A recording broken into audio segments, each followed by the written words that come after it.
Alors les amis, Parashat Vayechi, on est à la fin de Sefer Bereshit et on est à la fin surtout,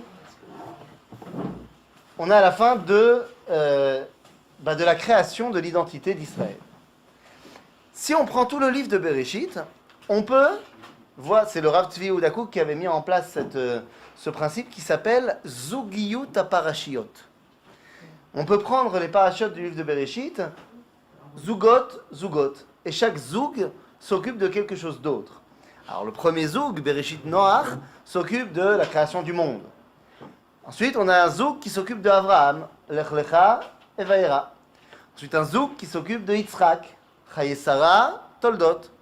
Ensuite, un Zoug qui s'occupe de Yaakov, Vayetse, Vayishlach. Ensuite, un groupe qui s'occupe des Shvatim, en fait, des frères de Yosef en tant que frères de Yosef, avec la paracha de Vayeshev et Miketz. Et enfin, le dernier Zoug qui s'occupe de Shvatim en tant que Shifté Israël, dans Vayigash, et ici, dans Vayechi. L'objectif donc de la paracha de Vayechi, c'est de dévoiler qui est véritablement Am Israël. Mais qu'est-ce que ça veut dire dévoiler qui est Am Israël? Eh bien oui, le problème c'est que c'est quoi le juif ultime? À votre avis, à quoi doit-il ressembler? Si je vous donnais un tableau et vous devez me peindre un juif, je vous demande ça tout simplement parce que c'est un exercice qui a été fait très souvent dans l'histoire juive, de représenter les juifs. Il y a plein de peintres juifs qui ont représenté des tableaux juifs, ne serait-ce que notre ami Chagall ou d'autres. Par exemple, vous savez qu'on a un Rembrandt qui peint un juif. Vous êtes au courant de ça? Il y a un Rembrandt, un vrai, qui a peint Rabbi Menaché ben Israël. C'était son voisin. Naran? C'était son voisin. Donc on a... Alors, c'est quoi les tableaux représentant les juifs?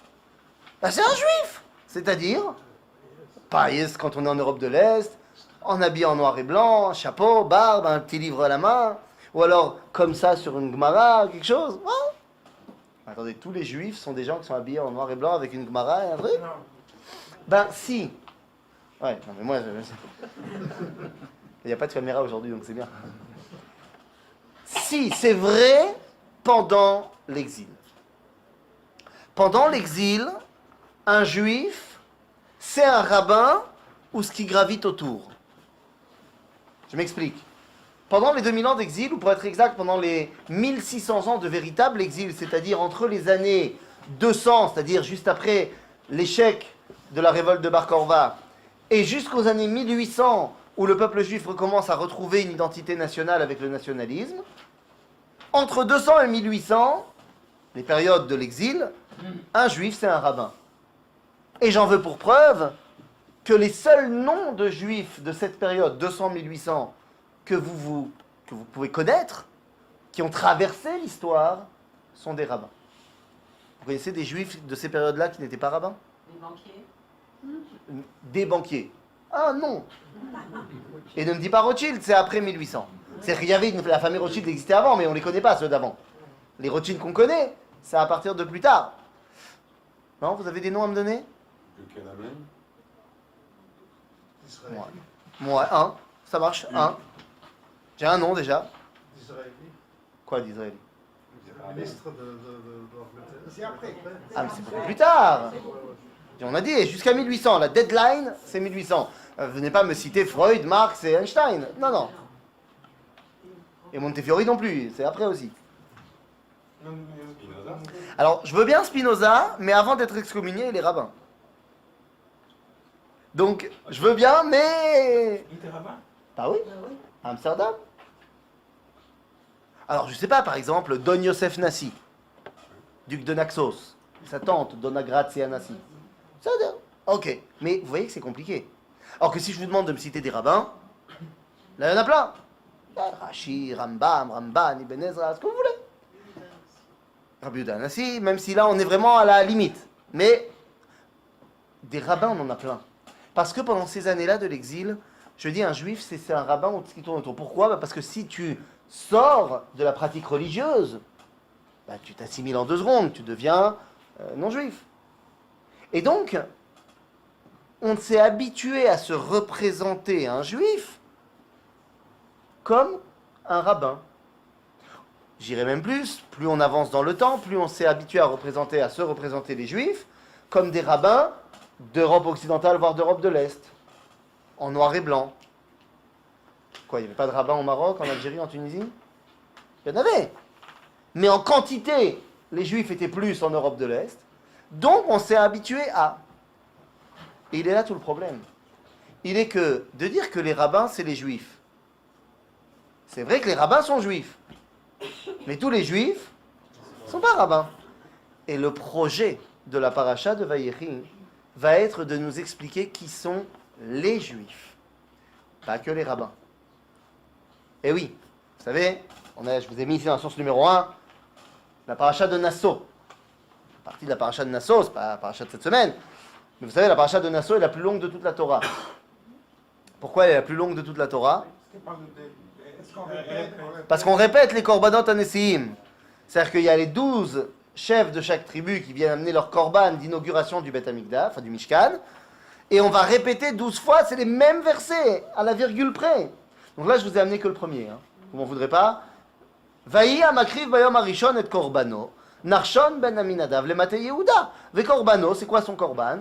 Karat kesef achat, 30 ומאה משקלה, מזרק אחד כסף, 70 שקל בשקל הקודש, 2 מלאים, סולת בלולה בשמן למנחה, כף אחת, 10 זהב, מלאה כתורת, פר אחד בן בקר, עיל אחד, כבש אחד בין שנתו לעולה, שעיר עזים אחד לחטאת, ולזבח אש של עמים, בקר 2 מלאים 5 והטמאים 5, כבשים לשאר 5, זה קורבן נחשון ben Aminadav. Et on refait comme ça les 12. La Torah n'aurait pas pu dire « Eh, ils ont tous fait pareil !» C'est-à-dire que c'est le même korban, chez chacun, vous pouvez vérifier. Qu'est-ce que ça veut dire? Ils ont amené quelque chose d'autre? Oh, c'est-à-dire que la façon dont va amener Narshon ben Aminadav le Mate Yehuda n'est absolument pas la même que la tribu de Asher va amener son korban, bien que ce soit le même korban. Mais la vie intérieure de la tribu de Asher n'est pas celle de Yehuda. Un Ashkenaz, c'est pas un séfarade. Et pas seulement dans la nourriture. C'est une conception de la Torah de Dieu qui est différente. Il n'y en a pas une qui est mieux que l'autre, Hasve Shalom. Elle est différente. On a besoin que d'un, ou on a besoin de toutes les conceptions? On a besoin de toutes. Et ça va être ça le projet de la paracha de Vayechi. Fin de la paracha de Vayechi, fin de la Torah, fin de Sefer Bereshit, Yaakov rassemble ses enfants. Il rassemble ses enfants, il leur dit Aasefa ve'agid alachem ma'ikra etrem be'acharit hayamim. Il nous dit, Rashi, en fait il récite nos sages dans le Talmud, il dit Ratsa legalot et ketz. C'est quoi le ketz? Il voulait lui parler de Merkaz Riba. Mais c'est ça la ketz. C'est la Géoula, chez la Yom. C'est la Géoula qu'on vit aujourd'hui. Il voulait leur raconter Ben Gurion, il voulait leur raconter Mechemet Shechtamim, il voulait leur raconter tout ça. Et quand les enfants sont arrivés dans la chambre, nos sages nous disent Itbalbel, ve istalka mimeno shrina. Tout d'un coup, la prophétie est partie. Il n'arrivait plus à voir ce qui arrive maintenant. Itril ledaber dvarim acherim. Mazet dvarim acherim, c'est acharit hayamim. C'est-à-dire pas ce qui va arriver à la Géoula de maintenant, mais il a été jusqu'à la sortie d'Égypte. C'est tout ce qu'il a réussi à voir. Mais c'est un aftipus. La sortie d'Égypte est un archétype. Et toute la réalité du peuple juif dans cette sortie d'Égypte est prototypique par rapport à tout ce qui va passer dans toutes les générations. Et donc c'est fondamentalement important d'étudier les brachot que Yaakov va donner à ses enfants, qui n'est autre que la spécificité de chaque tribu. Moshe reviendra, lui aussi, sur les brachot qu'il donnera aux 12 tribus dans Parashat Vezot Aberacha. Et en fait, les 12 brachot de Moshe ne sont que l'expression après coup des brachot de Yaakov avant coup. D'accord? Mais des fois ils changent, comme Arié, des fois c'est Dan, des fois c'est... Non, c'est pas que ça change. Yehuda. C'est que Dan a aussi cette qualité de Arié. Mais Yehuda, il n'a pas la qualité de Arié, il a une autre qualité qu'on va évoquer maintenant ensemble. Il n'est pas seulement Arié, Yehuda. C'est ça toute la force de Yehuda. Alors, On va passer ensemble, si vous voulez bien, d'abord dans un premier temps sur qui c'est le peuple juif, puisque c'est ce que la paracha de Vayechi nous écrit. C'est qui le Ham Israël? Le Ham Israël, on sait, il est composé de 12 tribus, certes. Mais qui fait quoi dans ces 12 tribus? Quel est le rôle de chacun dans ces 12 tribus? En vérité, quand on va passer sur les brachot que Yaakov donne à ses enfants, elles ont un objectif, ces brachot. D'abord de nous dire qui fait quoi, mais surtout, pourquoi vous n'êtes pas le roi? Il va dire à chacun, pourquoi vous n'êtes pas le roi? C'est qui le roi? Yehuda.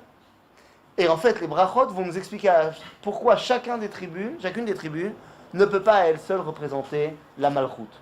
Donc je vous propose de passer sur nos 12 tribus. Et on va essayer de leur donner à chacun un rôle dans le gouvernement. D'accord? On va créer un gouvernement. Il paraît que l'année prochaine, il y a des élections, voir si elles ne sont pas anticipées.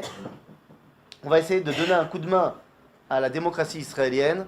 Et on va proposer un gouvernement. Je veux que vous me donniez un ministère à chacun des enfants de Yaakov, en fonction de qui il est.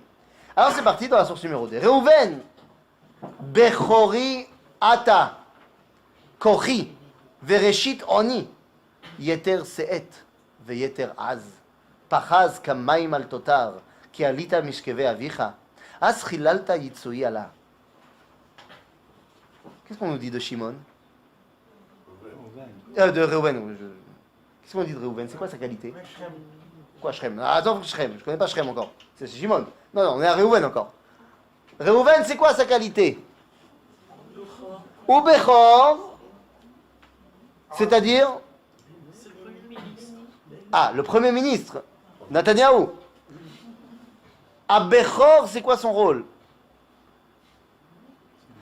C'est pas de diriger. Non, le Bechor, c'est pas ça son rôle. Le Bechor, c'est d'être là pour les autres. Je vous rappelle que lorsque Reuven est né, qu'a dit sa maman? Reuven, Vatikra et Shemo Reuven, on a étudié ensemble. Elle a dit Reu ma ben beni le ben chami. Pourquoi elle a appelé Reuven? Regardez mon fils. Elle a dit parce que regardez la différence entre mon fils et le fils de mon beau-père. C'est qui son beau-père? Ah non, Lavan c'est son père. C'est qui son beau-père? Yitzhak. Donc c'est qui le fils de son beau-père? Esav. Regardez la différence entre mon fils et Esav. Que Esav a voulu tuer son frère, bien que Yaakov ait pris légitimement la Bechora. Mon fils, non seulement il ne veut pas le tuer, mais il a prévu de sauver son frère. Quand il vient, il veut le sortir du puits. Donc on voit que Reuven, en tant que Bechor, son rôle, c'est de s'occuper des autres. Et il a une qualité première, c'est d'être Pachaz Kamaim. C'est quoi la liot Pachaz? Prizout. Rapide. Impulsif. Comme l'eau du torrent. C'est bien d'être impulsif? Oui, pas toujours. Pas toujours. Ça dépend. Mais ça peut être bien ou ça peut être que mauvais? Des fois, il faut. Des gens qui sont capables de dire « Allez, on y va !» Oui, d'accord, c'est très important. Mais tu peux pas mettre un mec comme ça aux manettes. Tu peux pas mettre un mec comme ça à la direction du gouvernement. Pourquoi? Et parce qu'il suffit que sur un coup de tête, il décide d'appuyer sur le bouton rouge. On a un problème. Donc, Reuven, en tant que Pachaz Kamaim, il est fort, il est puissant. On a besoin de lui à côté du dirigeant. Il est celui qui va protéger le dirigeant. Il est ce qu'on appellerait, alors il n'y a pas ce poste-là en Israël, mais il est ce qu'on appellerait aux États-Unis par exemple, le vice-président, numéro 2 du gouvernement. Il est là, et c'est lui des fois qui pousse le président, allez, vas-y! Mais il ne peut pas être le chef. Ce serait trop dangereux de mettre comme ça, un mec comme ça aux commandes de l'État. Et ensuite on arrive à Shimon Velevi. Tiens, c'est bizarre, ils sont ensemble tous les deux. Shimon Velevi Achim, Kle Hamas Mecherotehem. C'est qui ces gens-là? C'est quoi leur qualité? C'est pas, faut pas les chauffer ceux-là. Ils sont extrêmement forts et violents. C'est bien ou c'est pas bien? Ça dépend. Ça dépend. Nahon. Est-ce que je peux mettre des gens comme ça Kle Hamas Mecheotehem, des mecs que si tu leur as dit un mot de travers, là aussi le bouton rouge, non, tu peux pas les mettre aux manettes. Par contre, Yaakov les connaît bien, c'est Shimon et Lévi. Pourquoi il les a mis ensemble? Qu'est-ce qu'ils ont fait ensemble, Shimon et Lévi? Shrem, l'histoire de Shrem. Donc il dit, Kle Hamas Mecheotehem, Besodam Al Tavo Nafshi. C'est-à-dire quoi, Besodam? Bah, c'est Sod. Alors nous on dit secret, mais en vrai ça veut dire quoi Sod? Pas fondement. Sod, ça vient du verbe leistoded. Sod, ça veut dire être collé. Besodam, quand ils sont ensemble, al tavo nafshi. J'arriverai pas à gérer. Et si t'as pas compris, je te le redis. Ou vikehalam, quand ils sont mekuhalim, al techat kevodi. Je ne peux pas gérer Shimon et Lévi quand ils sont ensemble. Mais j'ai besoin de leur énergie, j'ai besoin de leur force. Donc qu'est-ce qu'on va faire avec eux? Vous imaginez si Shimon et Lévi sont réunis ensemble? Genre un endroit en Israël où il y a des fanatiques? Je sais pas, prenons un exemple. Hein? Lévi, on le connaît, Lévi. Le personnage de Lévi, c'est un fanatique religieux. On a vu ce qui s'est passé avec Hanouka. Les mecs, ils ont déclenché une guerre pour ça. Prenons un exemple. Imaginez-vous une ville où on met tous les fanatiques religieux ensemble. Donc pour arriver à cette ville-là, il y a des bus où, par exemple, il y a une séparation dans le bus. Je parle de cas purement théoriques, hein, évidemment, qui ne peuvent pas arriver. Au sein d'une ville, imagine, il y a des quartiers où il y a des panneaux à l'entrée de la ville. Si tu n'as pas la bonne jupe, tu ne peux pas rentrer dans le quartier. Je parle évidemment de cas théoriques, encore une fois. Besodam al tavo nafshi. Mais il ne faudrait pas annuler ces forces-là. On en a besoin de temps en temps. La reine, qu'est-ce qu'on va faire? Achalkem be Yaakov ve'afitzem be Israël. Yaakov nous dit, j'ai besoin de Shimon et Lévi. Mais je ne peux pas les avoir au même endroit, ils vont devenir fous. Mais j'ai besoin qu'ils soient un peu partout. Résultat des courses, Shimon, où est-ce qu'il va être? Ça va être quoi sa nachala, Shimon? Où est-ce qu'il est, Shevet Shimon? C'est quoi ça? Dans Yehuda. C'est-à-dire Shimon, on a besoin de son énergie auprès du gouvernement. Et Lévi, il est où? Partout. Donc Shimon, nous dit Razal, qui va être Melamde Tinokot. Mishevet Shimon, on a les Melamde Tinokot. Il est le Messar Achinour. Ça veut dire quoi? Un méchaner comme ça? Eh oui. Pourquoi ils ont été sauvés d'Ina? Qu'est-ce qui les a poussés à sauver Dina? Qu'on ne se comporte pas comme ça avec notre sœur. Toutes les considérations de géopolitique, elles passent après. Achezonaya aset achotenu. On ne laissera pas bafouer l'honneur et l'essence même de ce que c'est un petit juif. Et s'il y a bien une notion qu'on doit transmettre à nos enfants en plus bas âge, c'est la fierté de qui ils sont. Shimon, il est Melamed Tinokot. Shimon, il est Sarah Chinour. C'est le premier Chinour, le Chinour premier, de dire, ne laisse jamais quelqu'un dire, tu n'es pas bien. Il faut que tu sois quelqu'un d'autre. Et confiance et sois fier de qui tu es. Lévi, oh oh, c'est quoi son rôle à Lévi? C'est quoi son rôle à Lévi? Il enseigne. C'est ça son rôle, d'être un Melamed? Non, c'est pas nous. Lévi, pas Cohen, Lévi. Je chantais pour le... C'est quoi son rôle à Lévi? Cher Lévi. C'est quoi son rôle? Chanter. Ah, au Beth Amikdash. Quand il n'est pas au Beth Amikdash. Non. C'est pas son rôle à Lévi. Au Beth Amikdash, il chante. Il était dans tout Israël. Les amis, Lévi, il a un rôle très particulier. Nous dit le Rambam, et Rabbi Yonatan Ben Uziel, il reprend ça. Hein. Quand on nous parle de Lévi, Yonatan Ben Uziel nous dit un truc incroyable. Il dit que Yaakov, il a fait une promesse à Dieu. Il a dit, tout ce que tu me donnes, je te rends, combien? 1/10. Ok? Kol asher tavi, aser aserenu lach. Donc, il donne 1/10. C'est lui qui a inventé le maaser. Il dit, bah, c'est pareil quand j'ai mes enfants. Je dois rendre 1/10 à Dieu. Donc, mais il a dit, je rendrai 1/10 que si je rentre à la maison en bonne santé, va kol tov. Alors, quand il est rentré à la maison, il avait combien d'enfants? avait 12 enfants. Il a dit, il faut que je donne le dixième, un dixième, à Dieu. Donc il a commencé à compter. Pour arriver au dixième. Il est arrivé à Lévi.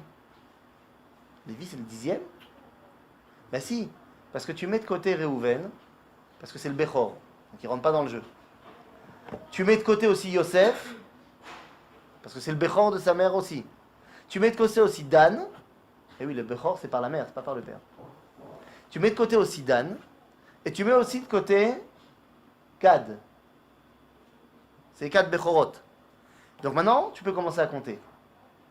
Et Adam Menzel, il dit qu'il a commencé à compter. Shimon, Lévi, Yehuda. Ensuite, il y avait qui? Dan, mais on ne compte pas. Donc après, il y a Dan, Naphtali, Todaraba. Comme vous l'avez dit, c'est Naphtali, effectivement. Donc, on a dit Shimon, Lévi, Yehuda, Naphtali. Ensuite, on a Gad, mais il ne compte pas. Asher, Issachar, Zevulun. Et ensuite, on a dit Yosef, il ne compte pas parce qu'il est Bechor. Binyamin. Et ensuite, comment on fait? On recommence. Shimon, Lévi. Et il est arrivé au 10e, c'était Lévi. Et donc, il en a fait le Maaser pour Akadosh Baruch Hu. Et qu'est-ce qu'il a dit? Il a dit, toi, mon coco, tu vas être différent de moi, de papa et de papy.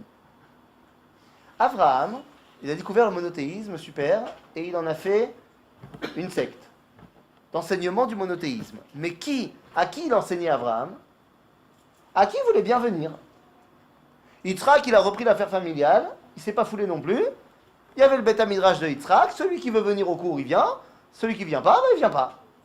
Yaakov, il dit à Lévi, toi maintenant, tu es responsable que tous tes frères, ils viennent au shiur. Le rôle de Lévi, c'est qu'il y ait l'enseignement de la Torah dans le peuple juif. Mais pas de faire un centre où les gens doivent venir. C'est lui qui doit aller chez tout le monde. Lévi ne doit pas faire une grande yeshiva.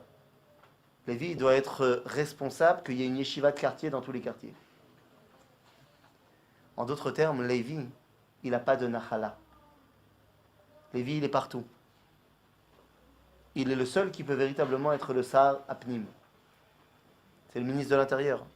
Il sait ce qui se passe dans toutes les shrunot du peuple juif. Donc on a le vice-président, Réhouven. On a le Sar Achinour, Shimon. Et on a le Sar Apnim, Lévi. Ensuite, on a qui? Yehuda, mais j'en parle pas pour l'instant. Vous savez que c'est lui le chef à la fin. Donc je saute Yehuda 2 secondes, on y reviendra après. Et là, on me dit, Zvulun, lechof yamim yishkon, vehu lechof oniyot, veyarchato al tzidon. Le plus incroyable avec Zvulun, c'est que tout le monde pense que c'est où son territoire? Sur la côte. Son territoire, c'est pas sur la côte. Zvulun, il n'a pas de guichet à la mer. Non. Et quand on lui dit ici le chof yamim yishkon, ah ben si, la preuve, on te dit, il est sur la rive, il est sur la plage. Non. Les chof yamim. Donc on ne parle pas de la côte méditerranéenne. C'est quoi les chof yamim? C'est là où il va accoster. Il va accoster dans plein de ports. Parce que Zvulun, c'est lui qui s'occupe de quoi? Du commerce. C'est lui le business. Zvulun, c'est un mec qui a le business dans les vins. Et c'est le business international, le mec. Il est le ministre de quoi? Du Sarah Avoda. C'est lui qui va bosser. Il sait faire le business. Avec qui il sait faire le business? Avec Roud. Il fait l'exportation, il fait l'importation. Il est les Chof Yamim. Il reste pas à un endroit, il se balade partout. Mais son territoire, je trouve bon. Son territoire, il est ce qu'on appelle Emek Israël aujourd'hui. C'est pas sur la frontière c'est pas lui. C'est pas la frontière, la mer, c'est pas lui la côte. Donc lui, ça va être notre ministre du travail. Tu peux pas le mettre aux commandes, un mec comme ça, parce qu'il va penser que l'État doit être une grande entreprise. Et un État, c'est pas une entreprise. Si? Mais c'est dommage. Quand l'État, c'est une entreprise, On voit ce que ça crée au niveau des disparités entre le PDG qui reçoit énormément et... On ne peut pas faire ça. Donc, Zvulun, ce sera notre Sar à Avoda. Yissachar, Chamor Garen, Rovetz ben Amishpetaim. Il est prêt à travailler dur, Yissachar, mais à quoi? À être entre ceux qui font la loi. Ou Rovetz ben Amishpetaim. Et donc, notre Yissachar, nous disent nos sages, Arbe Rache Sanedraot Yatsu mi Yissachar. Il y avait beaucoup de chefs du Sanhedrin qui sont sortis de Issachar. Issachar, c'est celui qui est l'Omet Torah.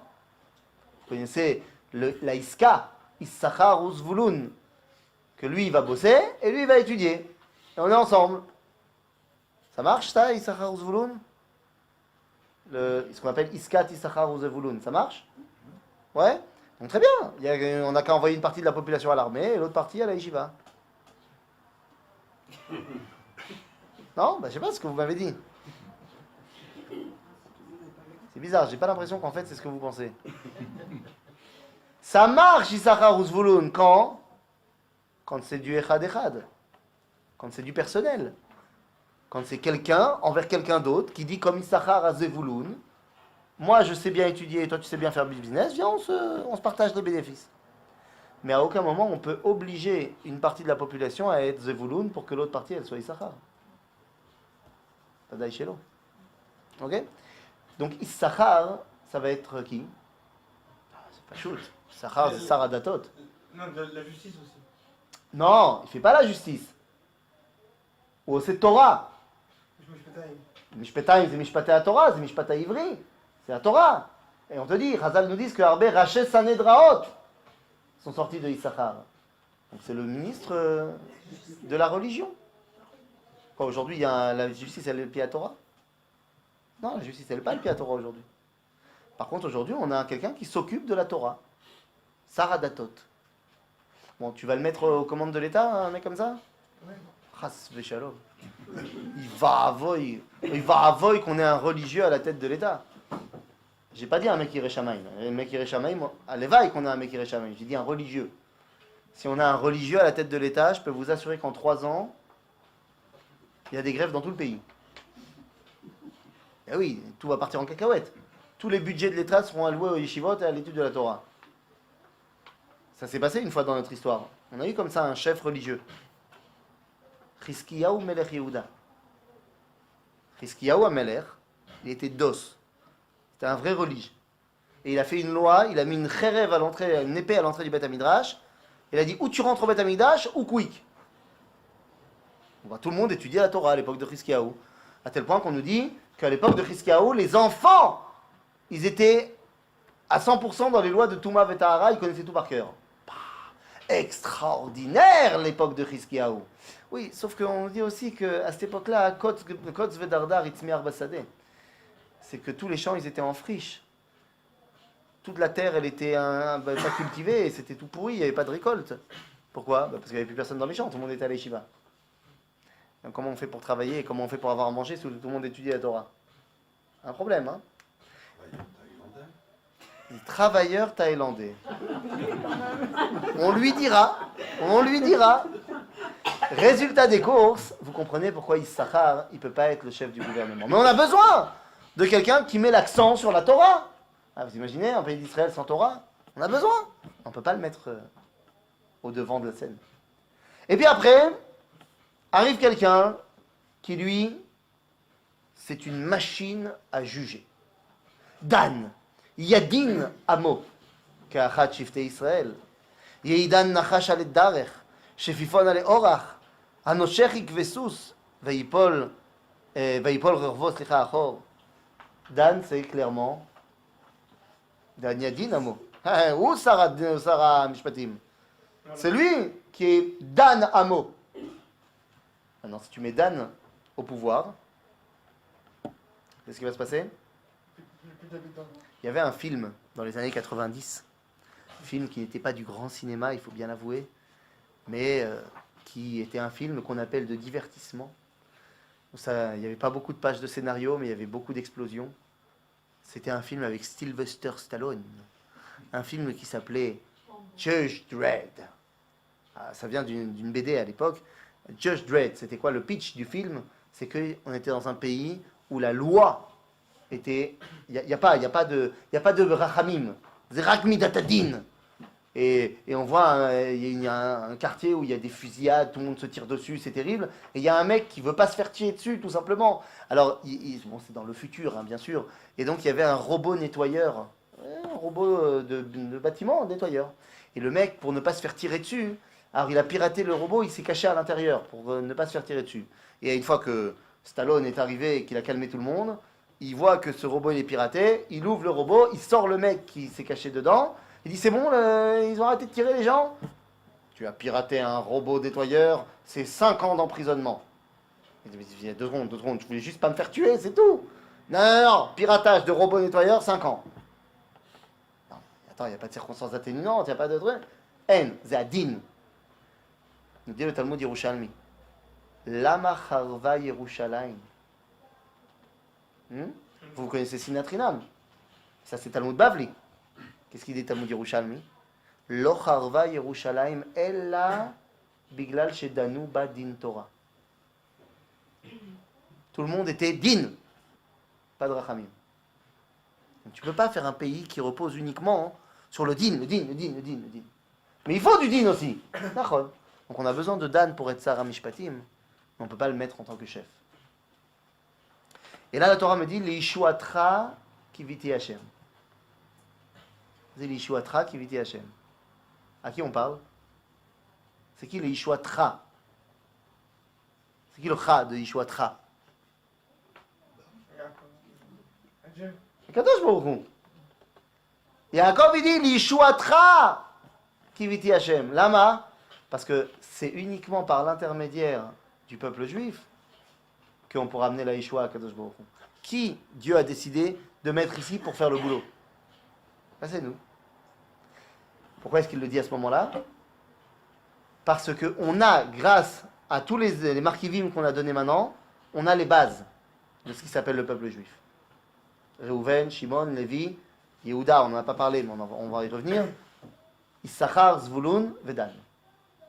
Les mecs qui vont arriver maintenant sont les mecs qu'on a besoin. On ne peut pas faire sans. Mais ils ne sont plus les bases. Ils sont déjà leur deuxième cercle. Le premier d'entre eux, c'est Gad. Ouh, Gad, facile. Gedoud, Yegoudenu. Vehu, Yagoud, Akev. Vas-y. Ou Gdoud. Il est Chayal.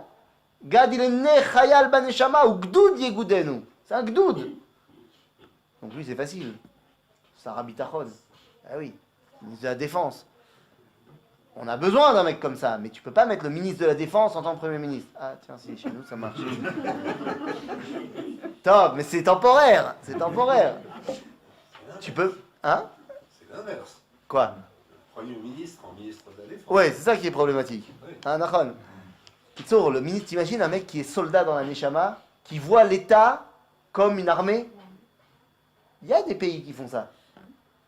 Mais ça marche là, parce que c'était après. Donc Ouais, non, mais c'est stable. Mais il y a des pays qui voient toute leur vie politique comme une armée militaire. Ils sont au nord d'un autre pays. Qui a le même nom au sud. D'accord, ça marche. Mais Asher, Shmena Lachmo, Vehu Yiten Maadane Melech. C'est-à-dire que lui, voilà, c'est lui qui va nourrir tout le monde. Concrètement, pas spirituellement. Hein, non, mais Shmena Lachmo. D'ailleurs, c'est au niveau des Nachalot, c'est lui qui est dans la partie la plus fertile d'Israël. Hein, de Emek Israël, Bas Galilée et tout ça, c'est Asher. Donc lui, il est, voilà, tu dis ministre de l'Agriculture, ministre de l'Économie intérieure. C'est grâce à lui qu'on mange. C'est chachouv. Mais tu mets un mec comme ça, chef de l'État, qui va penser que à donner à manger aux gens, du pain et des jeux, problème. Naftali. Oh, Naftali. Naftali, Ayala Shlucha. Ayala Shlucha, noten imre shafer. C'est-à-dire que d'un côté, il est Ayala Shlucha, il court vite. Mais d'un autre côté, il est Imre Shafer. Il dit des poèmes. Bon, bah là, c'est facile, hein. Il est ministre de la Culture et des Sports. Ouais, pas shoot. Ou ça, Tarbout va sport. C'est lui, c'est Ayala Shlucha. Vegan Imre Shafer. C'est Naftali. On a besoin de culture dans un pays. Ouais. Est-ce qu'on peut mettre comme chef du pays quelqu'un qui pense qu'à faire des beaux tableaux? Non, ça risque d'être un problématique. Naphtali et Shora Vanatay Rechafer. Et là, celui-là, la description, c'est comme on dit en arabe, the best kind. Là, c'est l'enfant parfait, celui qui n'a aucun défaut. Regardez-le. Ben Porat Yosef. Ben Porat Ale'ain. Banot Saada Aleshur.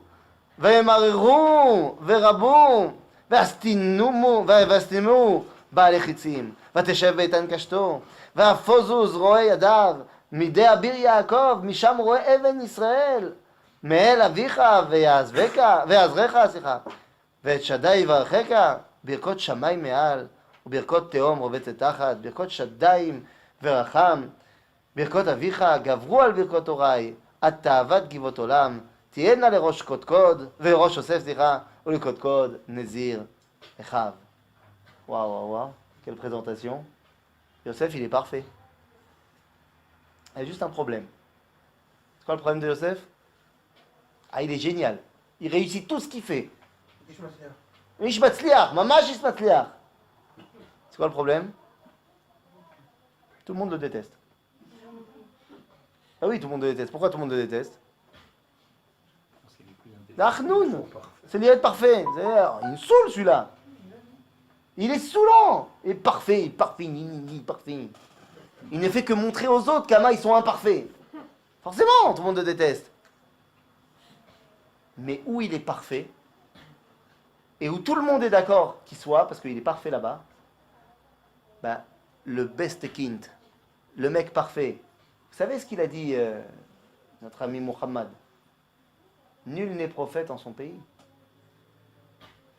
Donc, où est-ce qu'il est parfait, notre Yosef? Mitzraïm, c'est le patron. Ah, c'est génial. D'ailleurs, dans toute la vie de Yosef, quand il était en Israël, ça ne lui a pas trop réussi. Par contre, quand il était là-bas, la folie. Yosef, il est génial chez les autres. C'est notre meilleure vitrine. Alors, vous choisissez, c'est soit notre ambassadeur, l'ambassadeur d'Israël à l'ONU. Vous voulez que ce soit le ministre des Affaires étrangères, si vous voulez. Mais il est tout le temps chez les autres. Il est extrêmement fier de son identité juive. Ça fait juste 37 ans et demi qu'il habite à New York. Et maintenant, quand il parle bleu avec un accent un petit peu américain. Aval Besider. C'est Besider. C'est Yosef. Tu peux mettre un mec comme ça en tant que chef de l'État? A priori, il est parfait, pourquoi pas? Parce que le problème de quelqu'un qui est parfait chez les autres, c'est que Kama Sheulo Yoav et Israël, plus tu restes là-bas et à un moment donné, tu penses comme là-bas. C'est pour ça qu'on change nos ambassadeurs de temps en temps. Parce que plus tu passes du temps dans le pays où tu étais, plus tu commences à prendre aussi les valeurs du pays dans lequel tu es. Et si tu restes trop longtemps, tu finis par oublier que en fait tu viens de là-bas. Mais il est très bien quand il est là-bas. La reine, notre Yosef, c'est notre représentant à l'ONU. Notre représentant chez les nations. Binyamin, Zev Yitraf, Baboker Yochal Ad, Vela Erev Yechalek Shalal. Oh, c'est qui notre Binyamin? Binyamin, on voit que c'est un patron dans les débuts de processus et les fins de processus. Baboker Yochal Ad, ou Erev Yechalek Shalal. C'est au milieu, toute la journée, c'est pas lui qui est bien. Mais au début et à la fin, ouais. Le premier roi d'Israël, il vient de Binyamin, Shaoul. Le dernier dirigeant juif avant l'exil, Mordechai. Baboker ou Baerev. Aval Binyamin, concrètement, on l'a vu dans la paracha de la semaine dernière, il va être collé à qui? À Yehuda. Yehuda, il dit, Venafsho kshura benafsho. Et dans toute l'histoire, Yehuda va être collé à Binyamin, il ne va pas laisser Binyamin sortir. Lo sharta shchina ella bechelko shel Binyamin. Binyamin, il ne peut pas être le patron. Il est trop petit. Il est petit. Mais Binyamin, c'est le petit poulain du patron. Il est toujours collé avec lui. C'est lui son meilleur soutien, mais c'est lui aussi son meilleur secrétaire. C'est lui qui va faire en sorte que le patron il peut réaliser toutes ses opérations. Je me rappelle, comme moi ça m'avait marqué parce que j'étais jeune, et vous, vous étiez jeune un peu moins que moi. Et peut-être que vous étiez encore en France à cette époque-là, je sais pas, les années 95. Vous étiez encore en France? Ouais, non? Vous étiez déjà ici, Baruch Hashem? Moi, je me rappelle qu'à l'époque, il y avait en France les guignols de l'info. Oui. Vous vous rappelez des guignols de l'info sur Canal+. Bah, je sais pas pourquoi ça m'avait marqué. S'il y avait la campagne présidentielle, il y avait les grands combats entre Jacques Chirac et Édouard Balladur. Comme jamais. Les grèves. Parce qu'ils avaient fait tout un marathon où il y avait un petit nouveau dans qui était le poulain. Il s'appelait Nicolas Sarkozy. Il était le petit poulain. Et les deux se battaient. Genre, qui c'est qui? Tu dors chez Nicolas, tu dors chez Édouard aujourd'hui ou tu dors chez Jacques aujourd'hui? Tu dors chez qui? Tu vas chez qui? Genre, le petit poulain, il faut se l'approprier. C'est lui qui va imprimer les affiches qu'on va mettre partout. C'est lui qui va préparer les foules pour que le mec... Yehuda, il a besoin de Binyamin pour qu'il puisse s'exprimer. Pour que ça marche. En d'autres termes, on l'appellerait en France le secrétaire du parti. On l'appellerait en Israël le président de la majorité. Le directeur de la majorité présidentielle. C'est lui comment on dit, Yoshev Rosh HaKnesset. Il bosse pour le président, pour le Premier ministre. On a besoin de chacun de ces gens-là. On a besoin d'un soldat. On a besoin d'un mec qui écrit des poèmes. On a besoin de tout le monde.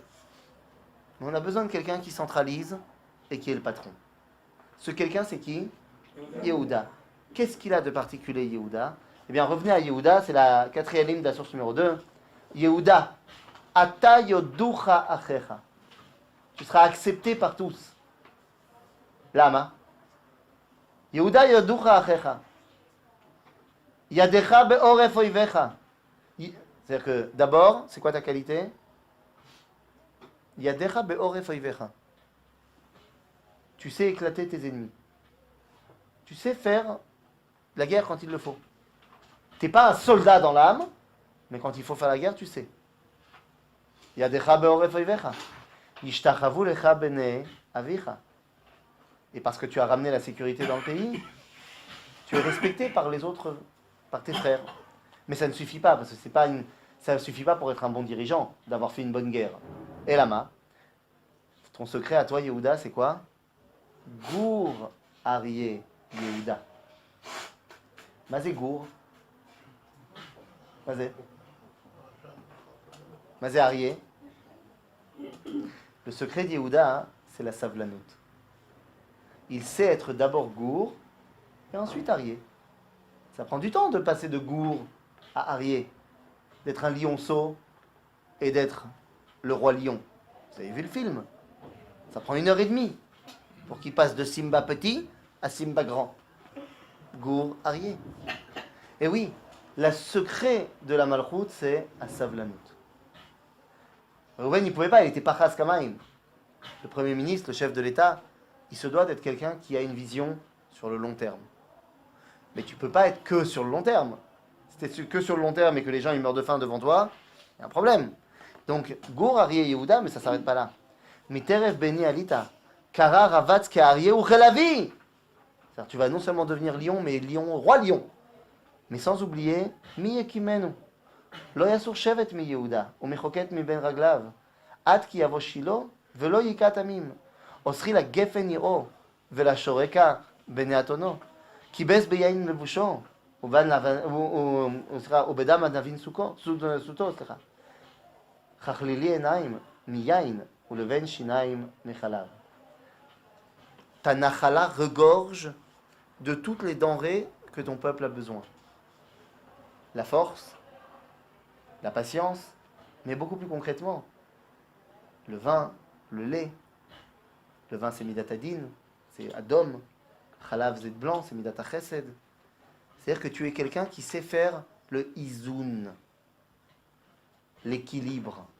Et c'est ça qu'on demande à Yehuda, à un chef, d'être capable d'équilibrer tous les autres frères et de leur donner leur place, celle qu'il faut, et pas trop et pas moins. En d'autres termes, les brachot de Yaakov à ses enfants, ils terminent en disant Ish kebirchato berachotam. On pourrait penser que Shimon et Lévi, ce n'était pas tellement une bracha ce qu'ils ont reçu.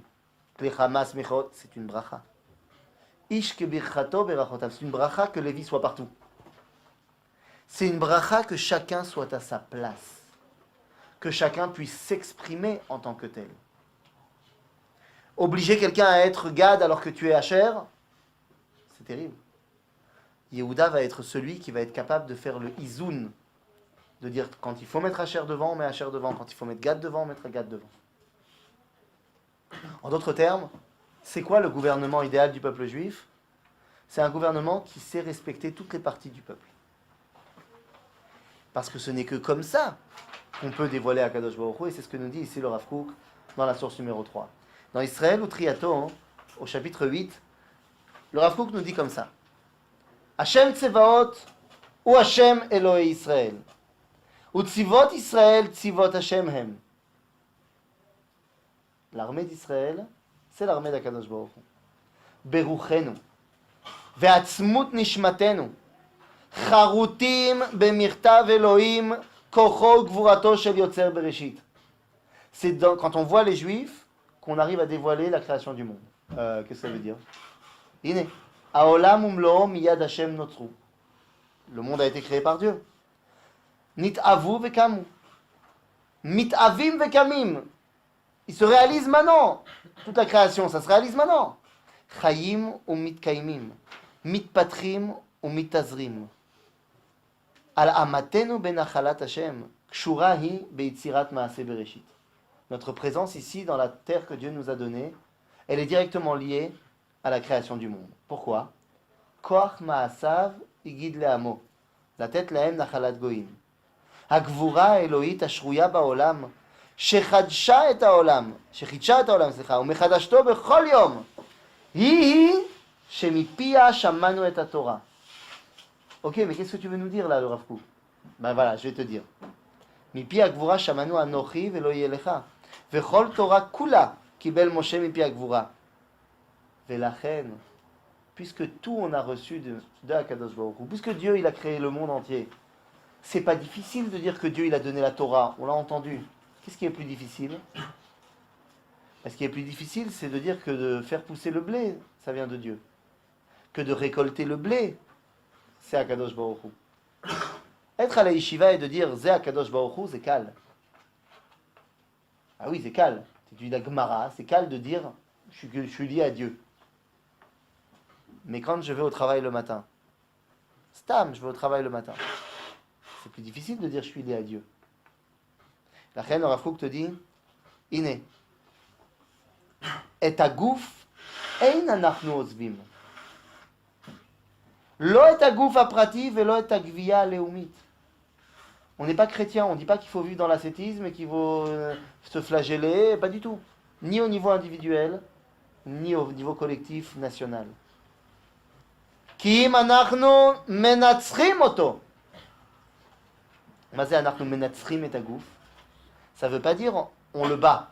Non, non, non. On en fait netzach. On prend le gouffre et on le rend éternel. Comment? Eh bien, au travers de notre dimension nationale, au travers de notre dimension physique du peuple juif, on dévoile הקדוש ברוך הוא. אנחנו מנצחים אותו. כן? יודעים אנחנו שהיצר הרע והיצר הטוב יצירה אחת היא מידי אל עולם. וכמו כן, עולם הזה ועולם הבא, עולם החברתי והמשטרתי והרוחני והתיאורי והמוסרי והאידיאלי והממשי, הכל חטיבה אחת היא.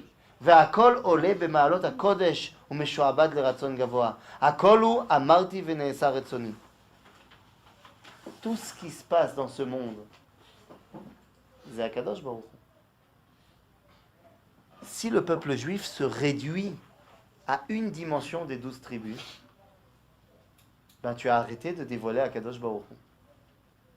Tu as dévoilé un erzatz d'Akadosh Baruch Hu. Une partie d'Akadosh Baruch Hu. La parashat Vayechi vient nous expliquer que pour dévoiler Akadosh Baruch Hu, il faut les 12 tribus. Il faut toutes les parties du peuple juif. Vous allez me dire, mais les 12 tribus sont parties. On les a perdues. D'abord, ça commence à revenir. Les Éthiopiens se revendiquent de Bnei Dan. On a retrouvé les Bnei Ménaché. Et qui sait, peut-être qu'on retrouvera d'autres tribus perdues.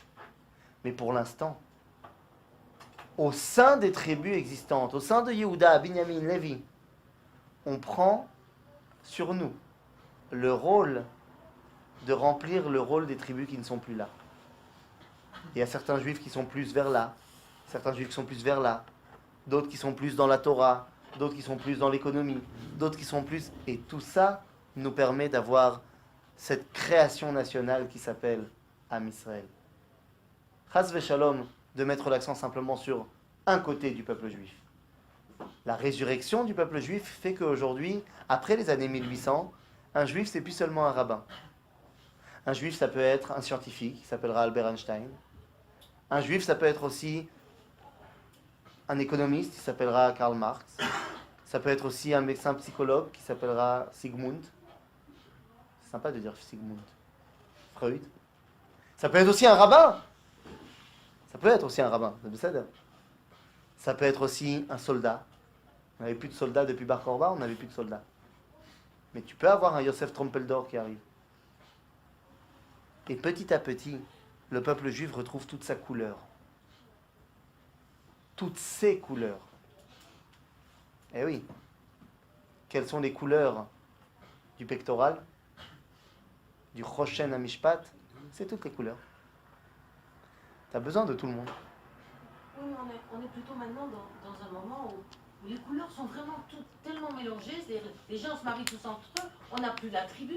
Et quand les couleurs sont mixées l'une avec l'autre, il reste une seule couleur qui est le blanc d'ailleurs, si je ne me trompe pas. On n'a plus la notion de tribu du tout aujourd'hui. Et même quand il y avait la notion des tribus, les gens se mariaient entre les tribus ou bien... je veux dire, on a du mal aujourd'hui à penser la notion de tribu. Alors bien sûr, il y a une grande diversité, bien sûr, chacun son... voilà, mais... D'abord, on n'a pas du tout de mal à penser à la notion de tribu, seulement on leur a donné des nouveaux noms aux tribus. On les appelle les Marocains, les Tunisiens, les Algériens, les Ashkénazes. Ici, c'est un vrai melting pot. Oui, mais on a encore ces divisions internes. Maintenant, tu me demandes, est-ce qu'à l'époque, on se mariait intertribus? Quand on est rentré en Israël, Yehoshua, il a fait une xéra. Il a dit, on n'a pas le droit de se marier intertribus. Mais c'était une xéra temporaire, qui était là uniquement parce que chaque tribu doit prendre possession de sa nachala. On va pas commencer à se marier truc parce qu'après on va dire moi je suis et là, machin. Donc pendant toute la période où on a pris possession de la terre d'Israël, Yoshua l'a interdit. Mais le jour où Utrush Fatim Lavoz et Bazé, c'était un jour qui est devenu dans l'histoire le meilleur jour de l'année. Tou B'Av. Une des raisons pour lesquelles c'est Lo Hayu Yamim Tovim li Israël, qui est Tou B'Av et Yom Kippourim. Une des raisons de Tou B'Av, c'est que ça y est, enfin on a pu se remarier inter. C'est pas parce que tu te maries avec un Marocain que tu as perdu tout ce que tu avais comme couleur qui était la tienne. C'est vrai, la famille va passer par, la tradition de la famille va passer par le papa, mais le papa lui-même, dans la famille et l'éducation des enfants, il va avoir aussi la couleur amenée par maman. Il ne faut pas dire, il faut que les couleurs soient séparées complètement. Parce qu'après tu risques d'avoir plus de contact entre les couleurs. Le Rav Kook dit pourquoi est-ce qu'on a perdu la notion de tribu en exil? Heureusement. Et parce qu'en exil, si on avait gardé nos spécificités tribales, aujourd'hui on aurait 12 peuples juifs. En exil, c'était important qu'il y ait Am Israël. Et c'était très important. Et pourquoi c'est très important? Parce qu'il fallait d'abord mettre en place la notion d'unité de l'Ardout Léoumite. Et maintenant, la génération qui est la nôtre, notre rôle, c'est, une fois que 2000 ans de Israël a été mis en place, ça, il n'y a plus de risque. Am Israël, c'est Am Echad. Comme dit la chanson. C'est Am Echad. Le rôle qu'on a maintenant, une fois qu'on a mis en place cette notion de Ardout, c'est de pouvoir dire, ok, dans cette Ardout, c'est pas la Achidout. Tout le monde n'est pas pareil. On sait qu'on est un, mais il va y avoir plusieurs expressions de ce un, Vezé Tov. Vezé Tov.